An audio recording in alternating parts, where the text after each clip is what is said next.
দেখবো তোমায় জগতে জুইরা নিশি রাইতের বেলায়, কালো যতনে কালো রতনে কালো জগৎ আলো। তিশার দিকে আঙ্গুল তুলে তার কথার যোগ্য জবাব দিয়ে ছাড়ল এবার আখি। আখিকে 2 দিন পর পর ভিডিওর মাধ্যমে কাইলে বলে অপমান করে। এবার আখি ঠিক সেই কালির রূপ নিয়েই যেন তিশার সেই কথার যোগ্য জবাব দিল। রিসেন্টলি সোশ্যাল মিডিয়াতে আখির নতুন একটা লুক প্রকাশিত হয়েছে, আর এই লুকটা আখি নিয়েছে দ্য শাইনিং স্টার থেকে। আর এই লুকটা নিয়ে আজকে যেন তিশার দিকে আঙ্গুল তুলে তিশার সেই কাইলি কথার জবাব দিয়ে দিল। সোশ্যাল মিডিয়াতে প্রায় দেখা যায় আখিকে নানা রকমের কটাক্ষ করে কথা বলে তিশা, তাও তার গায়ের রং নিয়ে। আখি কালো, এজন্য সবসময় তাকে কাইলেনি বলতে থাকে। তাই তো এবার আখি কৃষ্ণকলির রূপ নিয়ে এসে তিশার সেই কথার যোগ্য জবাব দিয়ে বলতে গেলে তার মুখে ঝামা ঘষে দিল। এতদিন যে কালির জন্য আখিকে নানা রকম অপমান করা হতো, আজকে সেই কালো লুক নিয়েই সোশ্যাল মিডিয়াতে তাক লাগিয়ে দিল। অনেকেই বলছে কালো লুকেও আখিকে সুন্দর লাগে।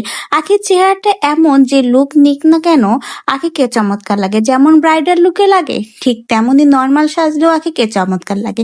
অন্যদিকে তিশা যতই ঘষা মাজা করুক, যতই সাজুগুজু করুক, তাকে একদমই মানায় না। বিশেষ করে ব্রাইডাল লুক নিলে তিশাকে নাকি ঘোড়ার মতো লাগে। এরকমই নানা মন্তব্য তিশার আখির এই নতুন নতুন লুকগুলো প্রকাশিত হওয়ার পর থেকেই সোশ্যাল মিডিয়াতে চর্চায় রয়েছে। তার মধ্যে আখির আবার এই নতুন কৃষ্ণকলির রূপ। আখি এবার কালো সেজে নিজেকে বুঝিয়ে দিল, কালো হলেই মানুষ অসুন্দর নয়, কালো হলো জগতের আলো। কালোর মধ্যেও মানুষের চেহারা সুন্দর হয়ে থাকে। সেটাই জন্য আখি এবার তার এই নতুন লুক দিয়ে প্রমাণিত করে দিল। যারা এতদিন আখির দিকে আঙ্গুল তুলেছে, আখিকে তার গায়ের রঙের জন্য অপমান করেছে, খোঁটা দিয়েছে, তাদেরকে এবার রীতিমতো ঝামা ঘষে দিল আখির এই একটা ভিডিও। কালো মানুষও সুন্দর হতে পারে, কালো জগতের আলো।